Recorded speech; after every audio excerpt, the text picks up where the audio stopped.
রসে মগন না হইনু এমন গৌরাঙ্গের গুণে না কান্দিল মন এমন গৌরাঙ্গের গুণে না কান্দিল মন মনুষ্য দুর্লভ জন্ম গেল অকারণ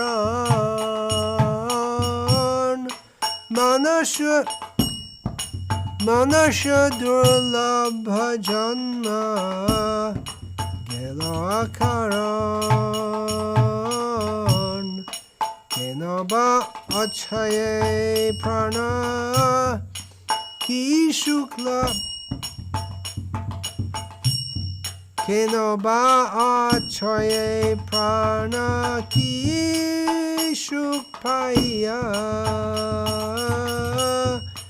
নরোত্তম দাস কেন না গেল মরিয়া গৌর প্রভু না ভজিয়া মৈনু গৌর প্রভু না ভজিয়া মৈনু প্রেম রতন ধন হেলাই হারাইনু প্রেম রতন ধন হেলাই হারাইনু অধনে যতন করি ধনতে আগিনু অধনে যতন করি ধনতে আগিনু আপন কর্ম দোষে আপনি ডুবিনু আপন কর্ম দোষে আপনি ডুবিনু সত্যসঙ্গ ছাড়ি খৈনু অসতে বিলাস সৎসঙ্গ ছাড়ি খৈনু অসতে বিলাস সেই কারণে লাগিল যে কর্মবন্ধ ফাঁস সেই কারণে লাগিল যে কর্মবন্ধ ফাঁস বিষয় বিষম বিষ সতত খাইনু বিষয় বিষম বিষ সতত খাইনু গৌর কীর্তন রসে মগন না হইনু গৌর কীর্তন রসে মগন না হইনু এমন গৌরাঙ্গ গুণে না কান্দিল মন এমন গৌরাঙ্গের গুণে না কান্দিল মন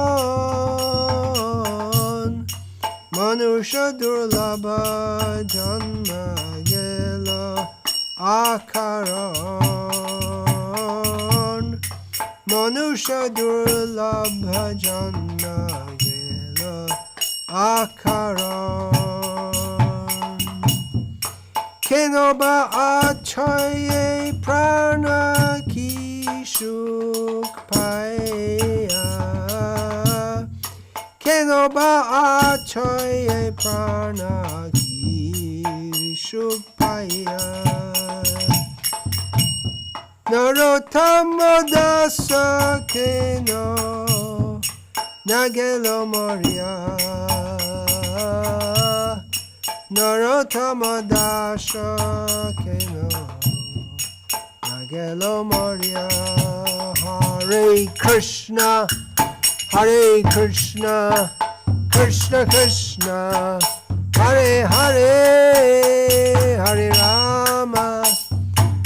Rama Rama Rama Hare Hare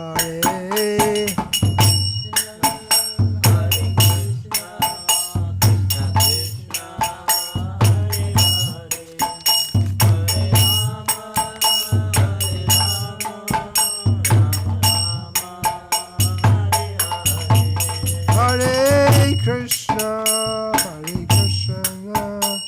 Krishna Krishna Hare Hare Hare Rama Rama Rama Hare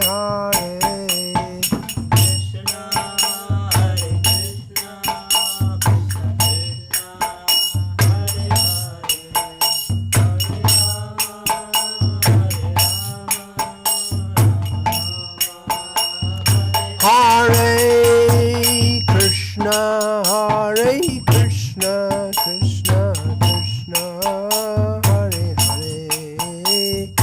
Hare Hare Rama Rama Rama Hare Hare Hare Krishna Krishna Krishna Hare Hare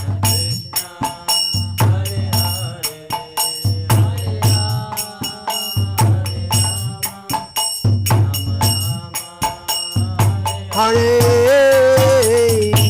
Hare Krishna Krishna Krishna Hare Hare Hare Rama Rama Rama Hare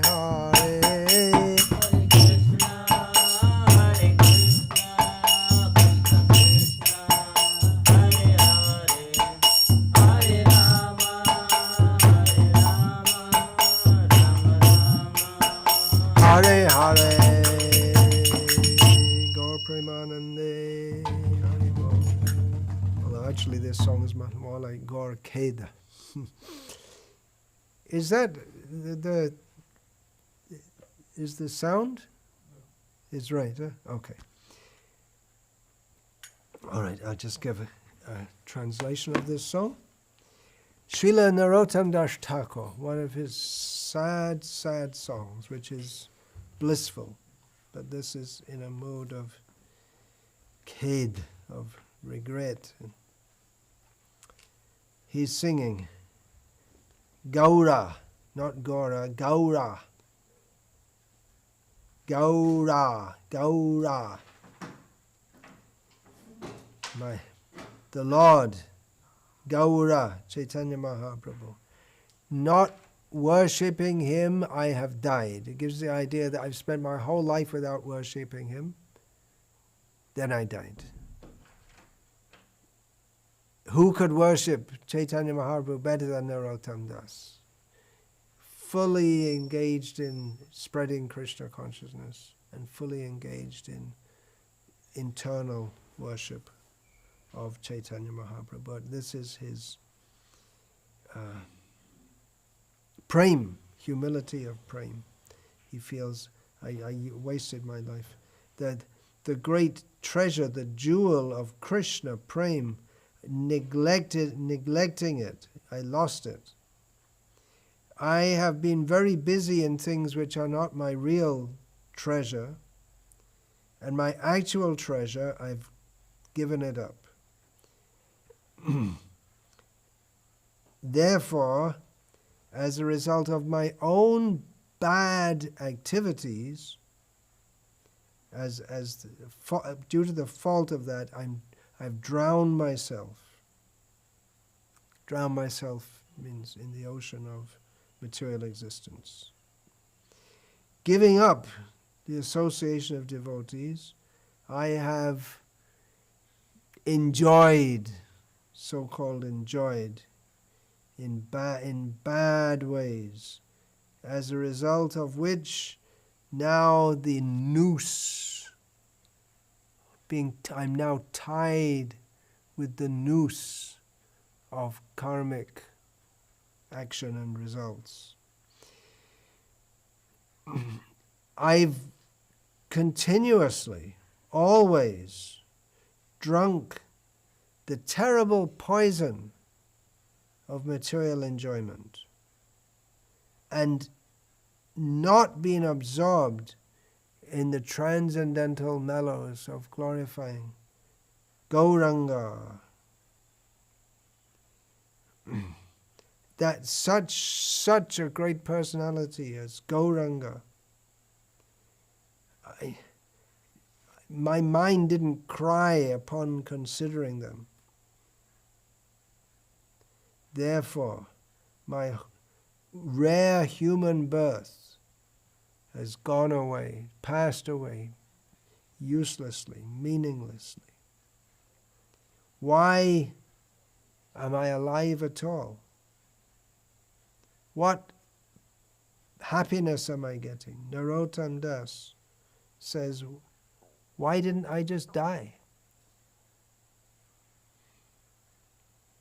Extreme regret at not being Krishna conscious. He's fully Krishna conscious. He feels extreme regret at not being Krishna conscious.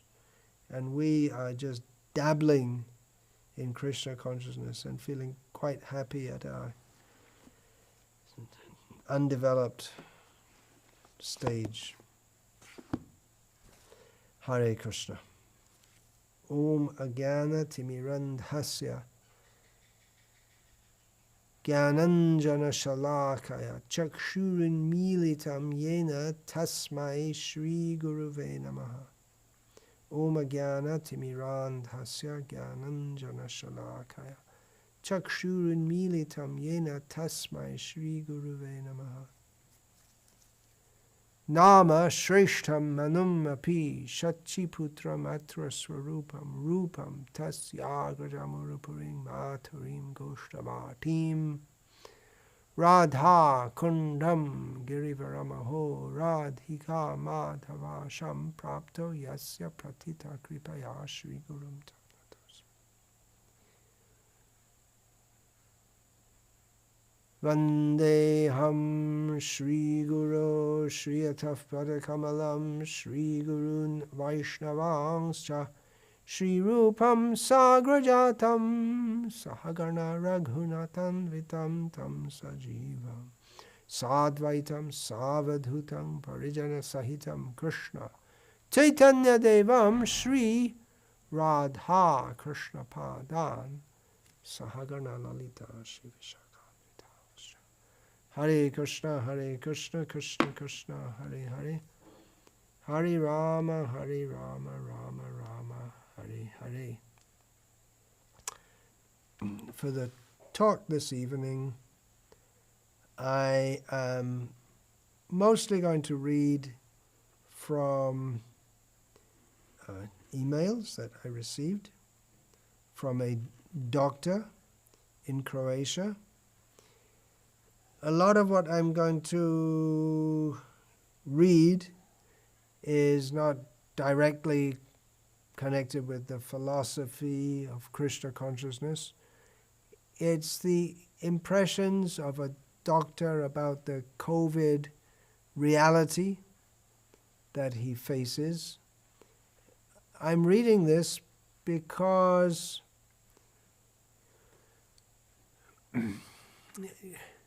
quite a few devotees that I'm in contact with are quite convinced that the COVID thing is a non-thing.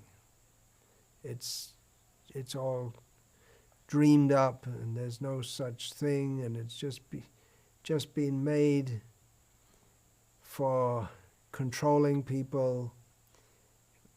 All such things may or may not be true, but I'm going to read the real life experiences and anxieties of a doctor who I'm in touch with also. This doctor, he's not an ordinary doctor. He's an extraordinary person because he is a devotee of Krishna.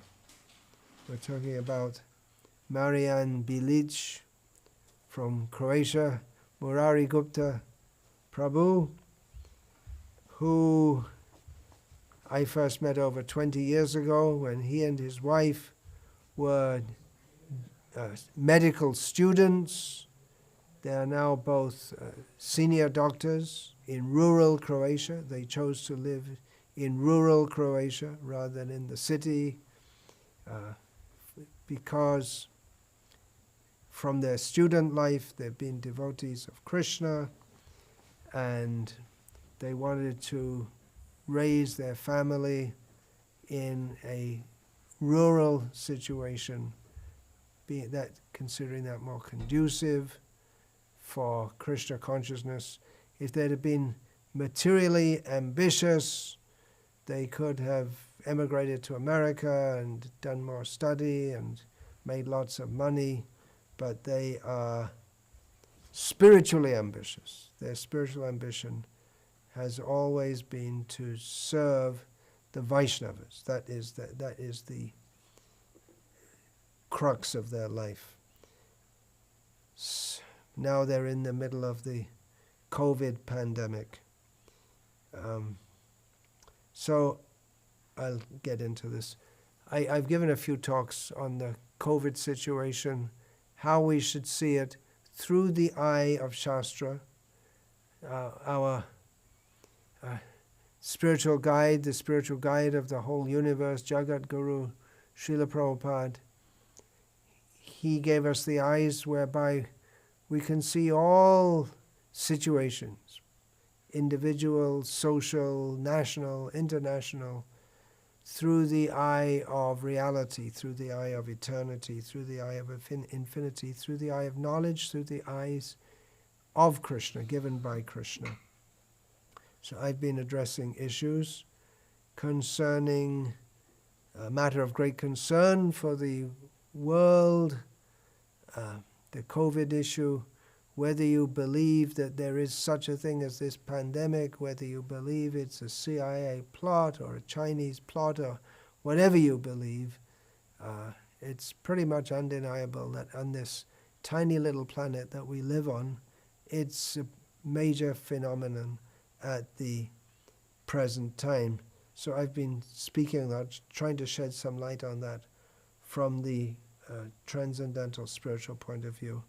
And Murari Gupta Prabhu, Dr. Marian Bilic, sorry if I pronounced your name wrongly, he's been sharing some thoughts with me. I've been asking him some questions.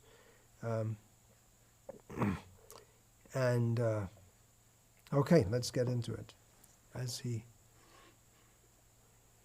shared some thoughts with me in response to one of my talks, and then we had some email exchange. So I'll get into it, and I'll paraphrase, I'll read parts, I'll paraphrase parts, I'll insert some comments, and so on. I'm also leaving little bits and pieces out. Okay, here we go. When the pandemic started in March or April, around that time, that's 2020 in our country, Croatia, we were afraid. We means, I'm not sure, but I guess it's himself and his wife at least, if not most of the people in the country. We were afraid. We thought that the mortality rate would be higher because in Italy, which is the next door country of Croatia, and it was especially in North Italy, it was very badly hit at that time, just before that, by the COVID outbreak. And in Italy, many doctors had died from it, and many medical staff were committing suicide. And those that weren't committing suicide were highly stressed and suffering. So in Croatia especially, the doctors were afraid. They knew that, the doctors knew, even if everyone else didn't know, that they didn't have enough medical masks and other equipment required to deal with the situations, because wealthier countries had bought it from China. You may remember that there was a shipload of supplies going from, where was it, China or somewhere, to Venezuela, and the American Navy intercepted it and stole it all. That's an interesting one, because they said, we need it more than you do. That's called piracy, isn't it? Not when the Americans do it. And then,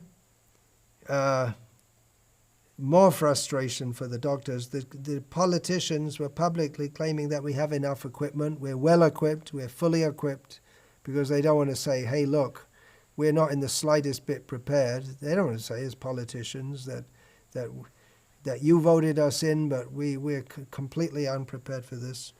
And there was the masks which are required, especially for the medical stuff, they were saying, anyway, we don't have enough, but anyway, the masks are useless. And this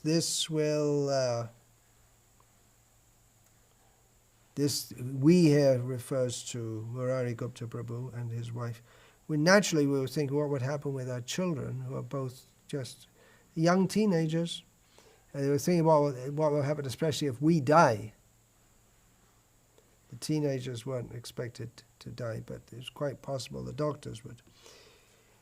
And actually, our fear was unfounded, because the first wave of COVID virus in Croatia was very mild. But the second wave, that came in very heavily, and that's what they've been dealing with more recently. But in the first wave, it was the kind of fear that you have when, part of it was fear of the unknown. You don't know what to expect. Even the doctors, they've not dealt with this kind of situation before. When his time came, before he had to go to Murari Prabhu, before he had to go to the COVID emergency ward, he couldn't sleep at all the night before. And he's giving the example, it's from the Mahabharata, where it's described that there was one family in one city, there was a pact with a Rakshasa who was living in the vicinity. It means a man-eating monster. So the authorities in the city had made a pact with that Rakshasa. Look, instead of just running into our city and grabbing people here and there, we will send you every week or every month or whatever, we will send you one person for you to eat. So they thought that was, we can't do anything about this monster, so we'll make a deal with him. So that was the deal. And then there was one family, it was their turn to send a member of their family, and they're all discussing with themselves. The father said, I should go anyway, I'm old. And the mother said, no, the children need you more, I will go. And the older son was saying, no, and they were all trying to volunteer. They knew one of them had to die. And as it happened, by the arrangement of Bhim, and he went and he killed the monster. Anyway, but they're just saying that we felt like it's quite likely we're going to die. And then our family members, one of us, out of the two doctors, well, I may die, and then the other may die, and then, or the other may die, and then what will happen to the family?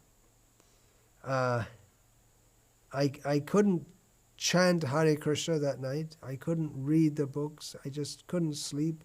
Completely lost my composure. And just after that, his friend, an old friend, devotee, Dvijanayak, sent him some COVID jokes. And then, there are so many COVID jokes and making jokes about how it's just all a big scam and all this, and all different kind of jokes. So Murari got in touch with him and said to him, look, don't send me these jokes. I'm going nuts. I'm afraid I will actually lose my mind. He was playing online chess just to divert his mind, try to keep the mind engaged in something. And then he told Dwija, I said, oh, okay, all right, I understand. I'll try and help. So he still kept on sending the COVID jokes, but he kept on sending quotes from Srila Prabhupada, giving some philosophical perspective.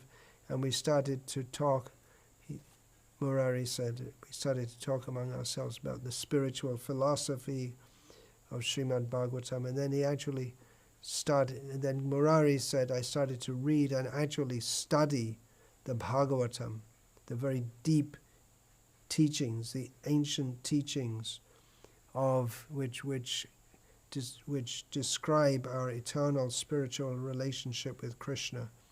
And then what I was studying, you can imagine in this situation, it's like a man who's told that you're going to be shot tomorrow.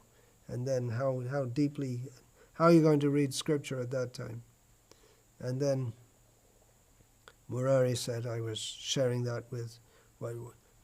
what I read with Dwija Nayak. So the hypothetical fear got replaced by more practical concerns, down-to-earth, tangible, real problems. The kids started to go to school online, which means they didn't go to school. And they soon started getting bad marks. And we thought it was the parents, thought it was due to lack of real contact with the teachers. So we tried to help them and help them to go through the courses, although the parents themselves were out of touch with the subjects, but they tried to help them. And the parents themselves were exhausted with their long shifts. And even though they're used to long shifts, but usually it's mostly routine, but now it's not routine. They were tired from work and psychologically exhausted. And then what happened, they realized that when both of them are out, both the parents are out working as doctors, usually the kids are at school. Now the kids are at home, they're on the computer, there's no one to supervise, they're not going to school, they're going all over the world and wandering around the internet and watching all rubbish. And that's why they're having bad marks. They were playing hooky.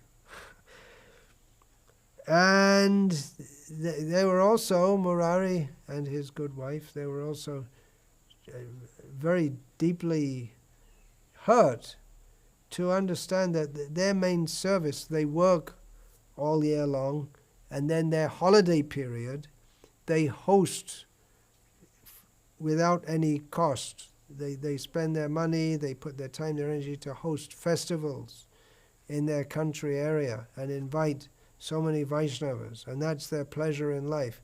They work hard all year, and then they work even harder at the time of the festival to arrange festivals for the devotees who come, and they realize this is our life, but it's not possible.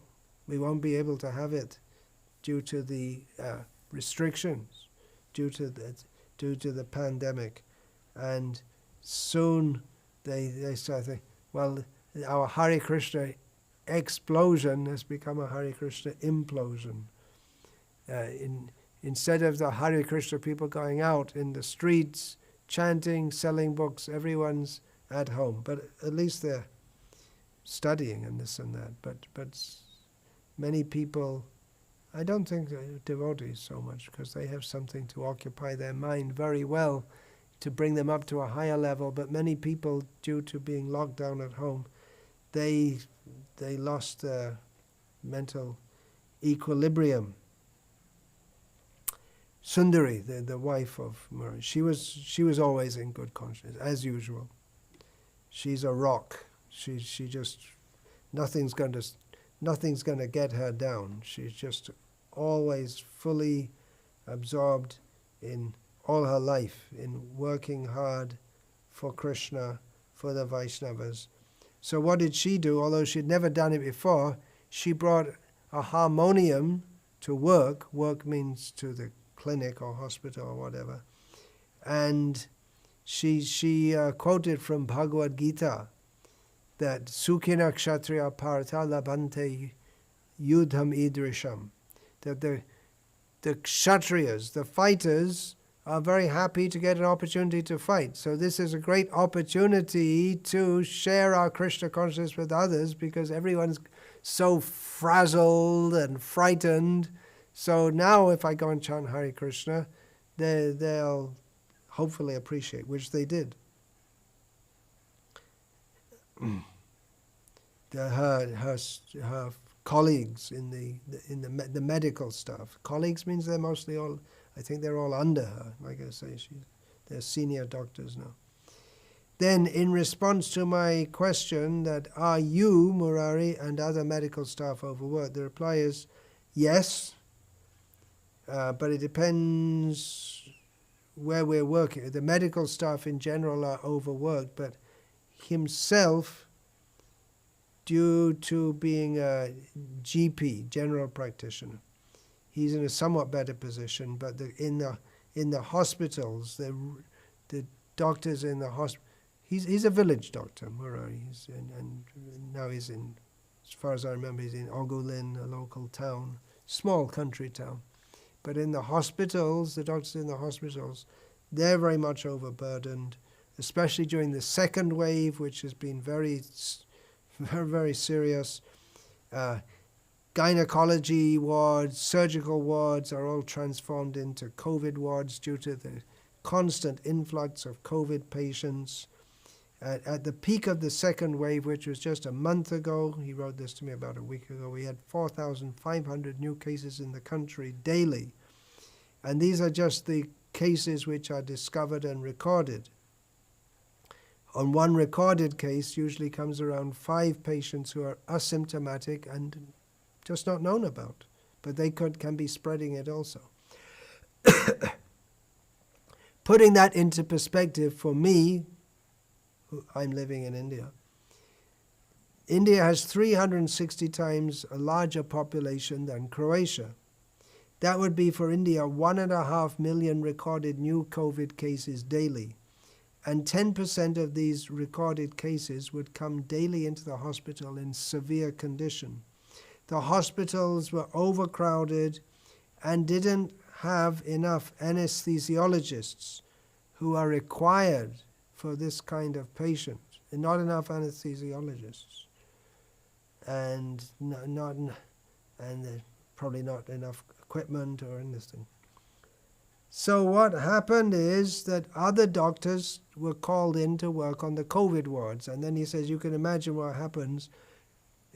COVID, it's more, you can say it's a case of pneumonia, pulmonary disease.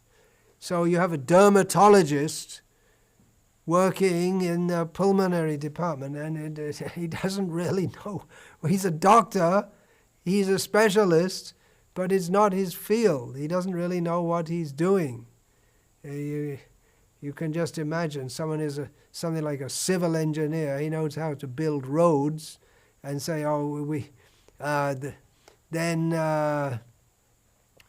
our ship needs repairing. It's marine engineering.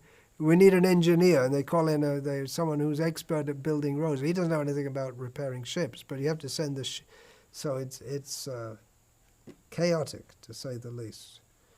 And there wasn't, and the wards were so crowded that they erected outside the hospitals. They made heated tents with beds for the overflow of patients.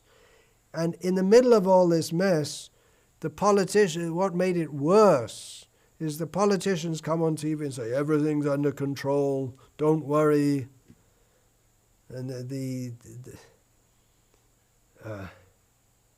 doctors, knowing that they don't know much about this, they hardly know anything about the disease, and they can make mistakes. Any way you can make mistakes, even if you're an expert in a field, you can make mistakes. And there's no one expert in this field. because it's a new disease. Then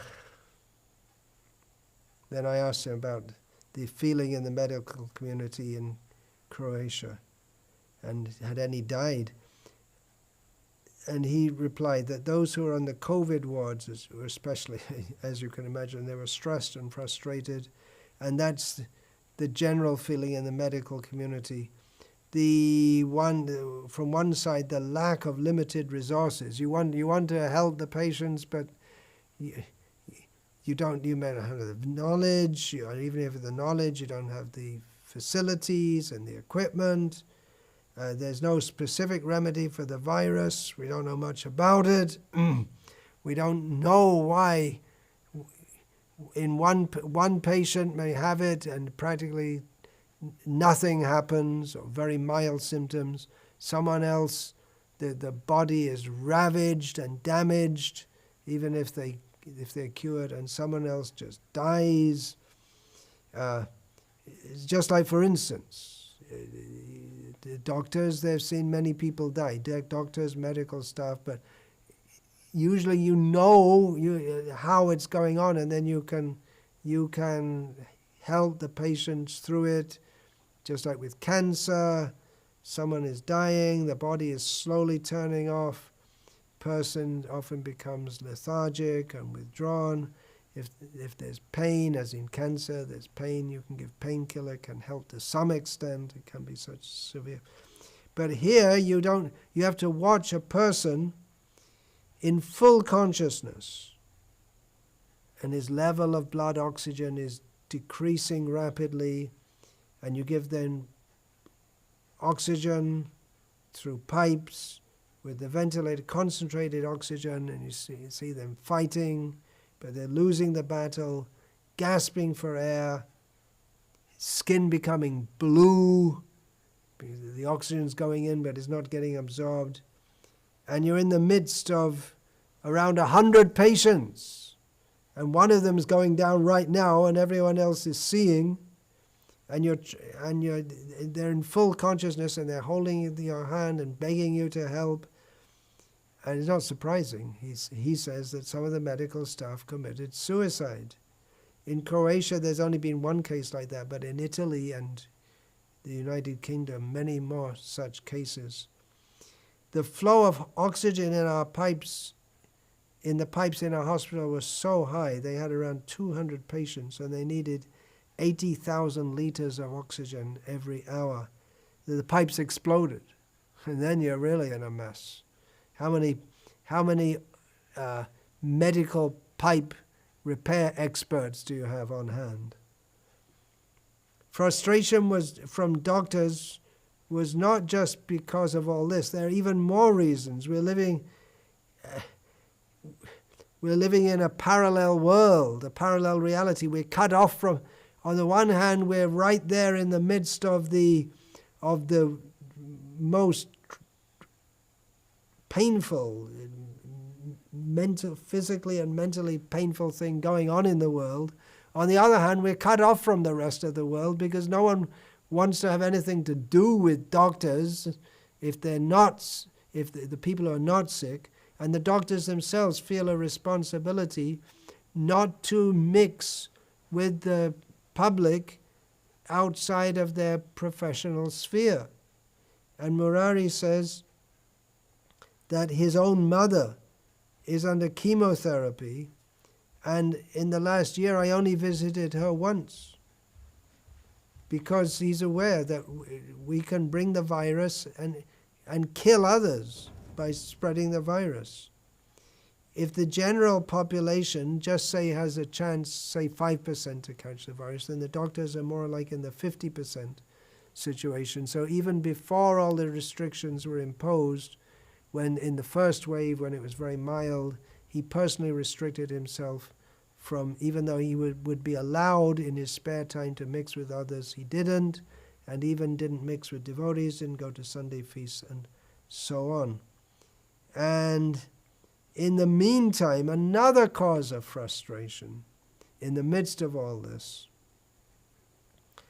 was that people wanted to go on with their lives as usual.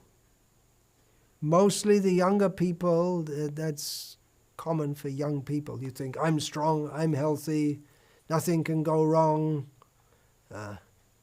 Even if I get sick, what does it matter? I'll recover. So they wanted to go on enjoying life as usual, just going to bars, beaches, soccer games, cinemas, hang out, booze, and be happy.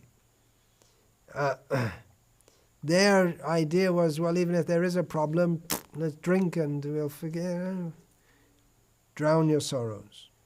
And even if they were infected, they didn't want to go into quarantine, which is pretty antisocial.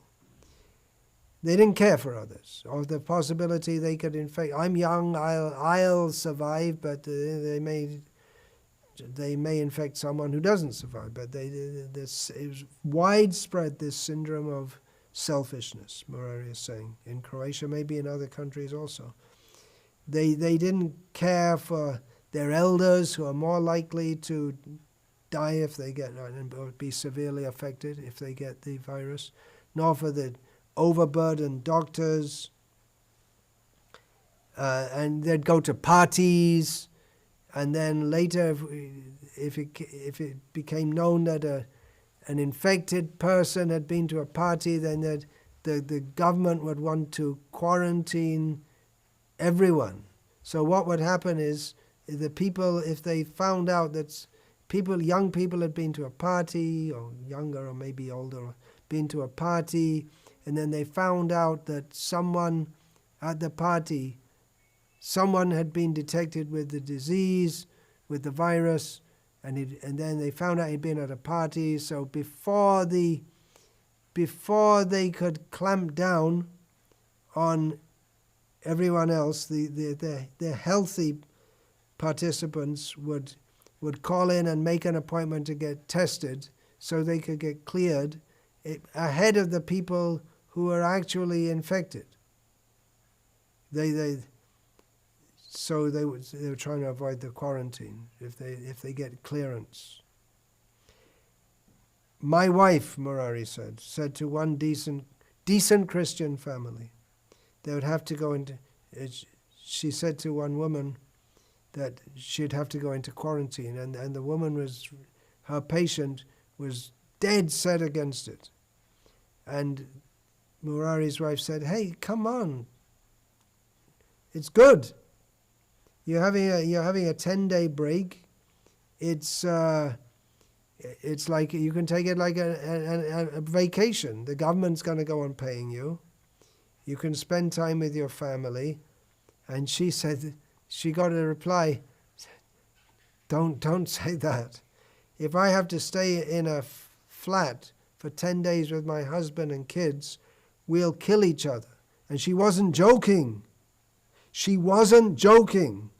A good Christian family, if I have to stay boxed up with my family,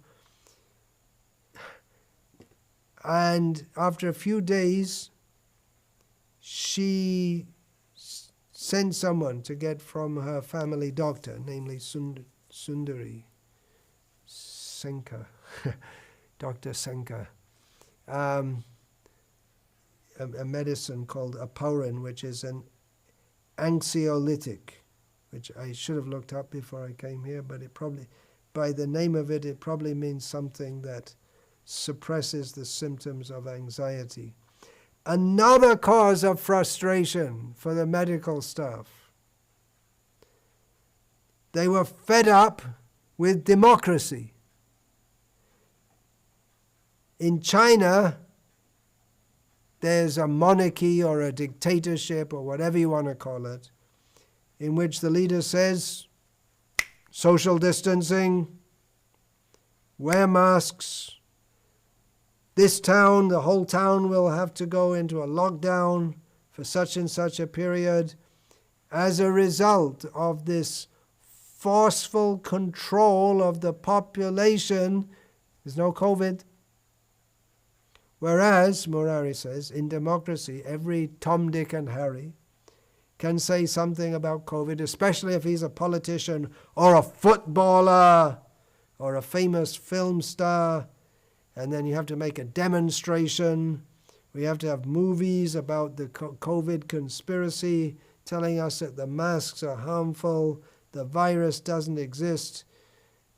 And Murari quotes the saying, opinions are like anuses. Everyone has one. It's not something to be especially proud of. That, well, in my opinion, I think there's no such thing as what's that cough? There's no such thing as COVID. I think I better go say, oh, you got COVID. No, there's no such thing. And it's just, according to Murari, Dr. Murari, who's dealing with this thing, you can try and tell him there's no such thing as COVID, but it's like I don't know what's an example. I was going to say telling a fish there's no such thing as water. Maybe a fish doesn't know there is water. It's ridiculous to him to say such a thing. But he said that some of the people, even their patients who are dying from COVID, say there's no such thing as COVID. They're still convinced it doesn't exist, and the disease is just like any old flu. And he said that regularly we're getting emails from our beloved devotees and SMSs. Hey, look at this video telling you how COVID masks are all useless. Look at this video, how it's this conspiracy and that conspiracy. Look at this video about vaccination, it's all a big scam. And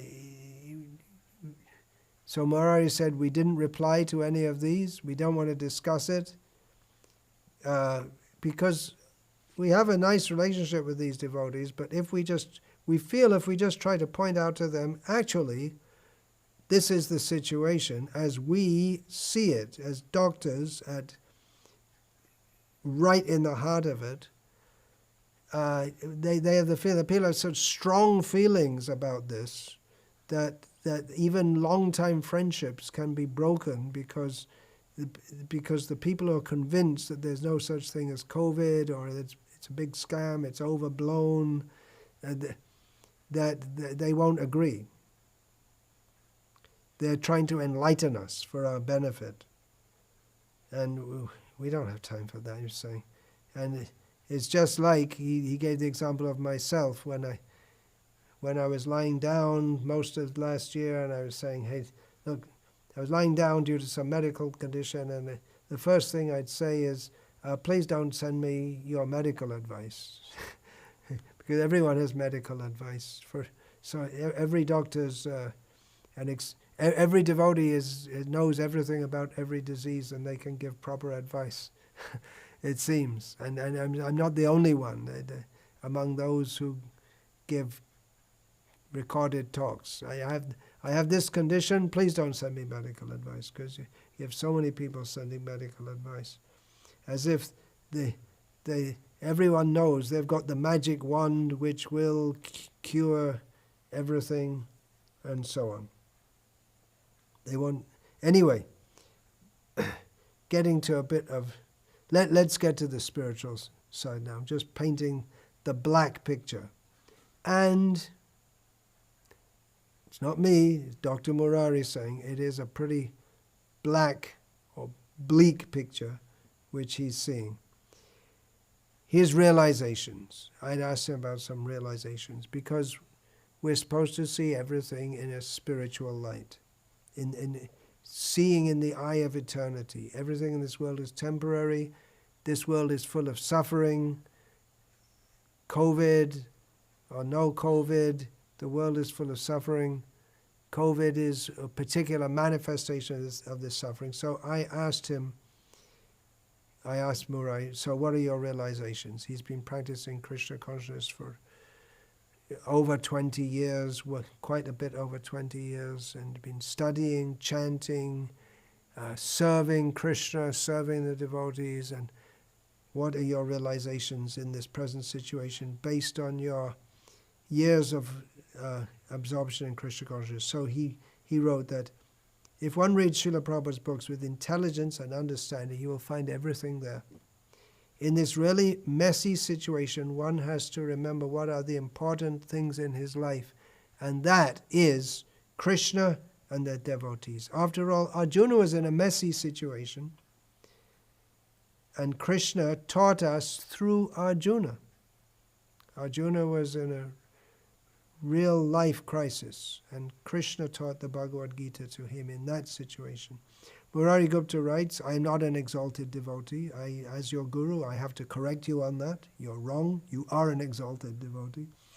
But he says in his humility, I am not an exalted devotee who will never fall in Maya and who will accept at once that every situation is Krishna's mercy. But in these situations, it is very important to be honest. First, one has to be honest with oneself, and then with others. One has to have at least one or two good friends in Krishna consciousness and be able to say to them, look, I'm breaking down, I'm in Maya, I need some help. In my case, Dvija Nayak Prabhu was priceless. Thank you, Dvija Nayak Prabhu. Another thing that Krishna will always help and do what is the best for us, even for a neophyte devotee like me, Murari says. As an introduction to this, to all of this, I want to say that I do not know what would happen if I'd caught the virus, coronavirus. My lungs, I never had very strong lungs. Sundari, my wife, had to work instead of one colleague who ended in 3 months ago. She had to work for a colleague, doctor. She had to stand in for the colleague who was in quarantine. And during that shift, she was asked to go in the middle, in the height of the infected period, in a retirement home, a nursing home, a home for the elderly. No one wanted to go. She went because there'd been a breakout there of the infection. Someone had to go and see which patients needed removing to the hospital. So she went, and after a few days she felt sick, she had a headache, and she was infected, and I was with her, Murari says.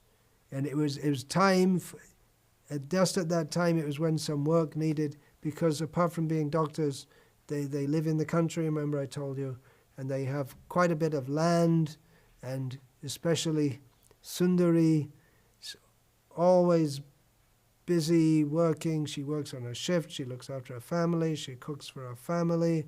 She's the one who looks after the gardening and the fields and the bees, and makes the pickles for the winter from the vegetables and the chutneys and so many things. So it was time to. It was just at that time when she got sick that so there was some time-bound field work. She was out there in the field, sick even though she was, and Murari was with her, working, and he says, I never like to work on the land, but she does, but she makes me go with her.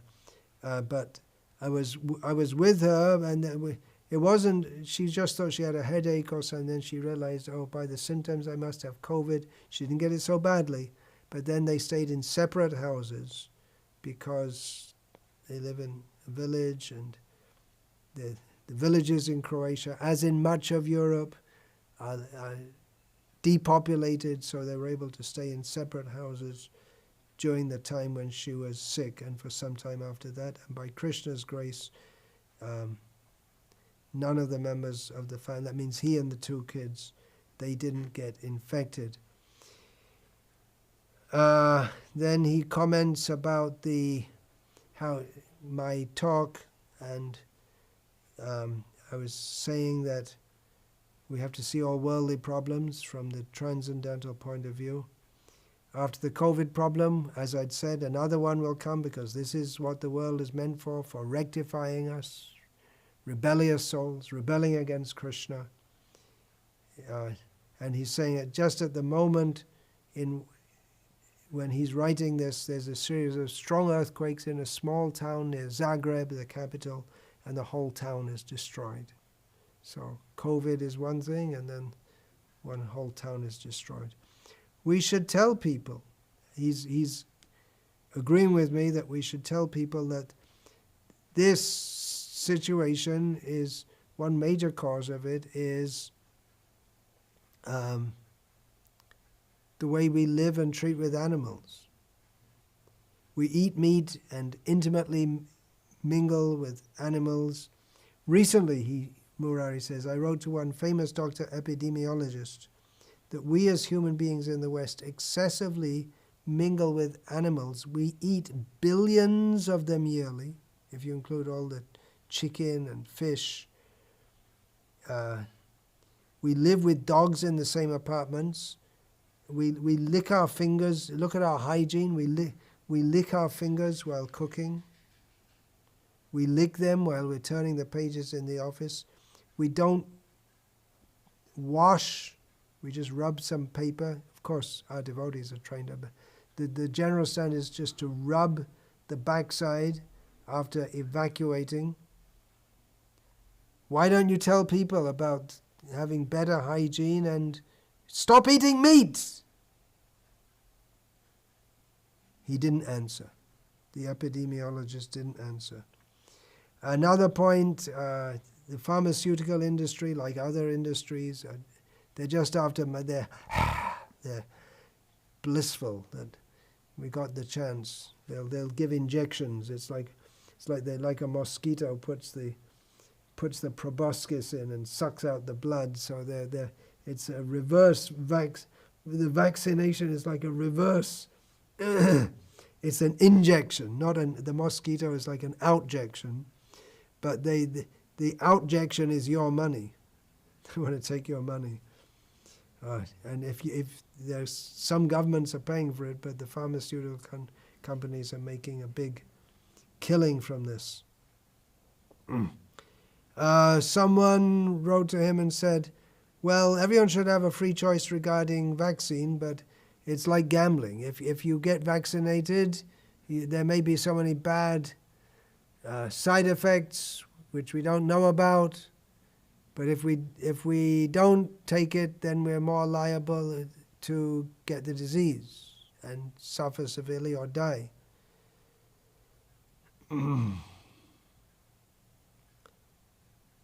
And Murari said, yeah, we're in this world of duality, forgetting Krishna.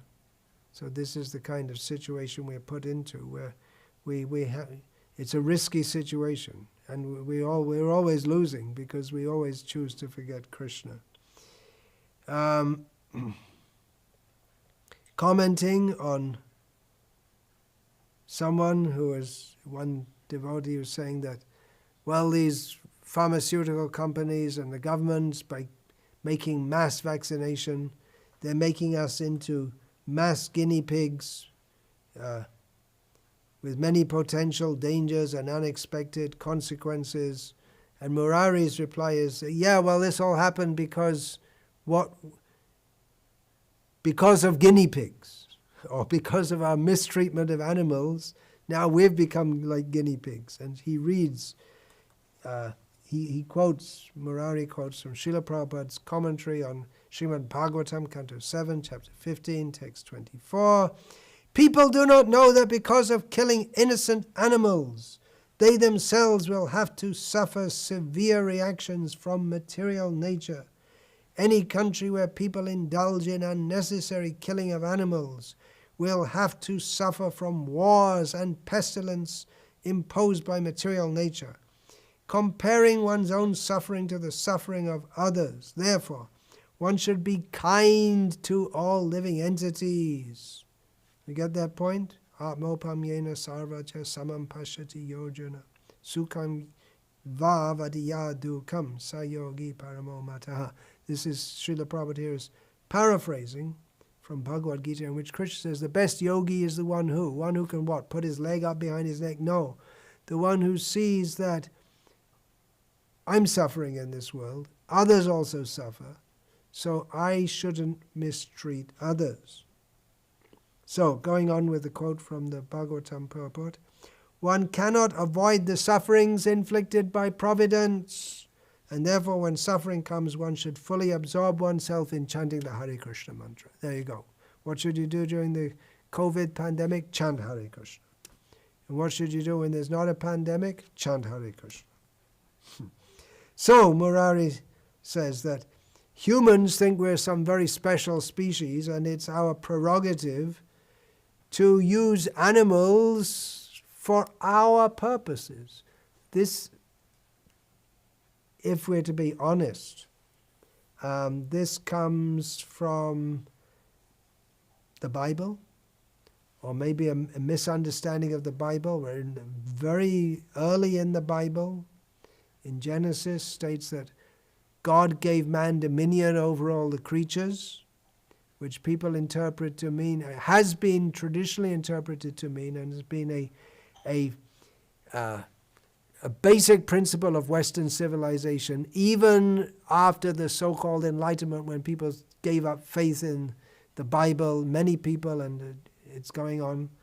But still this concept is very deeply rooted, that animals are just something for us to use as we like. And if you give up Christianity or Judaism and then you take to atheism, well, anyway, again, it comes to the same thing, because anyway, it's all chemicals. So if we kill some bag of chemicals and eat those chemicals, what does it matter? So, man was given dominion over the animals, just like you ask someone to babysit, look after my children. Could you look after my children while I'm away for 3 hours? Yeah, you come back. What happened? I looked after them. Tasted great. Hey, what is this, rascal? So, eating them, using them in experiments, let them suffer, so we will experiment on them for medical or whatever purposes, so we don't have to suffer as humans. This is demoniac. We don't know, for instance, they say, we don't know how this vaccine will affect the pregnancy. So, okay, well, the humans are the guinea pigs. We tortured so many guinea pigs and chimpanzees and mice and other animals. Now the humans have become the guinea pigs. It's like Animal Farm or Planet of the Apes. According to it's like a karmic reaction. Of course you could say, hey, why are we going to be put through this? We don't want to be guinea pigs. But the governments may force you. Then what will you do? What goes around comes around.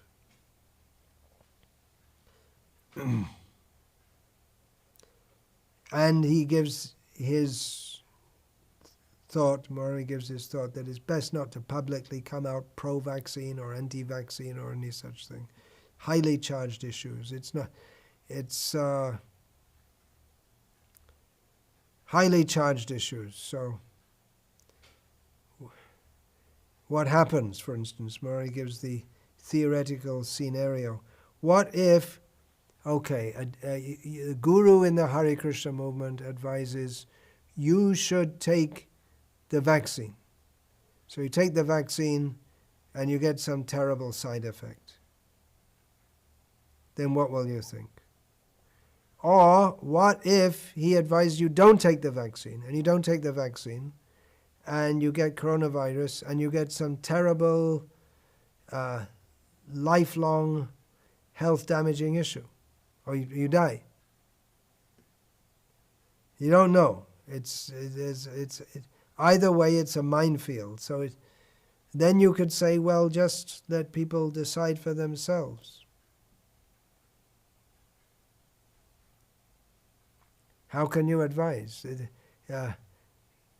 Should I advise my disciples to get a vaccine? If the doctors say you should, but there are some doctors saying don't, and it looks like there are bad side effects. I'm not qualified in this field either way to say get a vaccine. Actually, here in India, especially in South India, so far, the COVID thing, it's largely, I wouldn't say a non-issue, but it's not a major issue. So what to do? Then he himself gives the example that their first child when they had their first child. At the time that his wife was pregnant with their first child, it was time for her to get a shot, vaccination against hepatitis B, which doctors have to take every 10 years because they're dealing with blood a lot. And hepatitis B is spread by blood infection. I've had hepatitis B. It's a horrible disease. And it's so they have to take, but at the same time, it wasn't recommended for her at that time because she was pregnant. Although it could have been taken because it was just the beginning of her pregnancy. She didn't take it. And it was discovered during her pregnancy that the child in the womb had no kidneys and would not survive as soon as when the umbilical cord was cut, then the child would die soon. So they recommended, naturally, the doctors recommended to her, so have an abortion. Then they asked me what to do, and I said, no, Krishna sent this. It's a living being. So you chant to the child and then deliver the child and then let this child take the benefit of your association, which the doctors thought was crazy, but they were quite happy with that. And even before, both the husband and wife, Murari and his wife, were happy with this, and they'd pretty much come to the same conclusion before they'd even asked me. Anyway, Murari gives the hypothetical case. Well, if they had the vaccination, then they might have blamed the deformity of the embryo upon the vaccination. Although actually it wasn't, but he's just giving a kind of situation. These kind of things can happen. That some things will go wrong. It's like Kakataliya Nyai. The one version of Kakataliya, the crow lands on the tree, at the same time a palm fruit falls down, and two people are seeing, and one says, well, the palm fruit fell down because the crow alighted on the tree, and that caused it to fall. And someone says, no, it would have fallen anyway, it was just coincidence. Another version of this is that just the crow lands as soon as the crow lands on the tree, a palm fruit falls from above, lands on his head and kills him. So that's another version. If you could say, well, he could have come, if it just landed 2 centimeters away, it wouldn't have. And so, you don't know. Something adverse can go wrong, and you blame it on something which is not actually the cause. So there's all. But anyway, and then you go on the internet and blame the vaccine. Murari, the doctor, says, for all kinds of things that are going wrong, which would have gone wrong anyway. So his conclusion. If there's no Krishna consciousness, there's no solution for the materialist from this world, because their whole aim is to enjoy this world, which is a hopeless endeavor anyway. Durasha. Durasha ye bahirata maninas. Persons who are not mindful of the real goal of life. Nate vidu swartagating hi vishnum durasha ye bahirata manina. People who don't know that the goal of life is to understand God, Krishna, they're simply floating in a big illusion of trying to enjoy this world, which is a hopeless hope. And Murari gives the somewhat tongue-in-cheek observation. For some of them, maybe it's good that they're in illusion. Maybe it's good that they believe the virus doesn't exist, because they couldn't deal with it as an existential fact. For instance, there are cases which he knows about very well as a doctor, that if you tell people you have a terminal disease, cancer, and you're not going to recover, then they just commit suicide. Or, in that situation, some people may turn to God just at the end of their life, but others will spend their last days just, okay, I only have so much time to live, let me enjoy it. Drink a lot of alcohol, take a lot of drugs, have sex as long as you can, go to prostitutes, whatever. So maybe for some of them it's good to believe the virus doesn't exist. Some ironic thoughts from Dr. Murari. Thank you, Murari. I did tell you I was going to share it with others, so don't mind if I've said things which are very personal about you. I think it's good to share with others, and I'll get barraged with comments and emails saying, no, there's no such thing, and it's all a big scam, and all this and that. But anyway, that's life. What can you do? I'm just sharing what you had to say. Whatever happens, go on chanting Hare Krishna, whether you believe that coronavirus exists or not, whether you think the impact of it is exaggerated or not, chant Hare Krishna. Hare Krishna, Krishna Krishna, Hare Hare, Hare Rama, Rama Rama, Hare Hare. All things must pass. Krishna is eternal. I am eternal. You are eternal. Our loving relationship with Krishna is eternal. Vancha kalpatarubhyascha kripa sindhubhya evacha patitanam pavanebhyo vaishnavebhyo namo namaha dante nidhaya chunakang padaya nipatya kritvacha kakushatameta bravimi hey sadhava sakala eva vihaya durat gauranga chandra charane kuruta.